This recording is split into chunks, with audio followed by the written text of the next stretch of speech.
Praise the Lord. ஆண்டவராகிய இயேசு கிறிஸ்துவின் இனிய நாமத்தினாலே இந்த நாளிலே கர்த்தருடைய வார்த்தை மீகா 7ஆம் அதிகாரம் 9வது வசனம். அவர் என்னை வெளிச்சத்திலே கொண்டு வருவார். கர்த்தருடைய பிள்ளையை, கர்த்தர் தான் ஒரு மனிதனை வெளிச்சத்துல கொண்டு வர முடியும். உன் பாவத்துல வாழ்ந்து கொண்டிருந்தாலும், எந்த அக்கிரமத்துல வாழ்ந்து கொண்டிருந்தாலும், நீ பாவம் செய்கிறது யாருக்கு தெரியாம இருந்தாலும், கண்டிப்பாக உன் வாழ்க்கையில யாருமே பார்க்கவில்லை என்று எண்ணாதீங்க. கர்த்தருடைய பார்வைக்கு மறைவான சிருஷ்டி ஒன்றுமே இல்லை என்று வேதம் மிக தெளிவா பேசிக் கொண்டிருக்கிறது. இன்னைக்கு உனக்கு பாவத்திலிருந்து விடுதலை வேண்டுமா? உன் வாழ்க்கை வெளிச்சமாக மாற வேண்டுமா? உன் குடும்பத்துல தெய்வ பிரசனம் வேண்டுமா?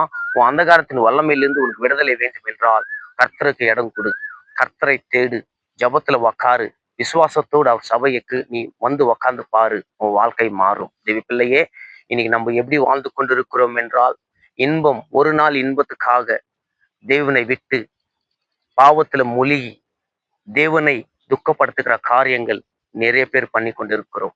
தேவ பிள்ளையே, எத்தனை நாள் இந்த உலகத்துல நிரந்தரமாக வாழ முடியும்? எத்தனை நாள் இந்த உலகத்துல நம்ம இருக்க முடியும்? இன்னைக்கு நம்மளுடைய ஜீவனுக்கு கேரண்டி எதனா இருக்கிறதா? இல்லை தேவ பிள்ளையே. இன்னைக்கு உன் வாழ்க்கை ஒப்பு கொடுக்க வேண்டும் என்று கர்த்தர் உன்னோடு பேசிக் கொண்டிருக்கிறார்.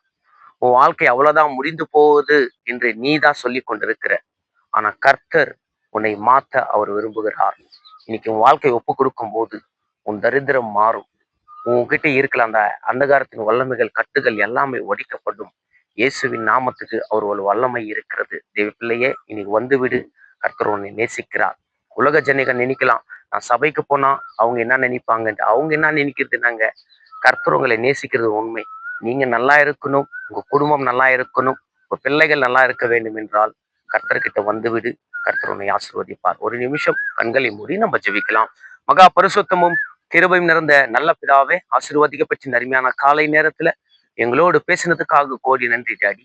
ஆன்லைன்ல பேசிக்கொண்டு ஆண்டவரே பேசினதுக்காக கோடி ஸ்தோத்திரிக்கிறோம். எந்த இடத்துல இருக்கிறார்களோ உங்களை தேற்றுங்க, பலப்படுத்துங்க, ஆசீர்வதிங்க. துதி கன மகிமை ஒருவருக்கே செலுத்துகிறேன். இயேசு கிறிஸ்துவின் நாமத்தில் வேண்டிக் கொள்கிறோம் ஜீவனுள்ள நல்ல பிதாவே. ஆமேன், ஆமேன், ஆமேன்.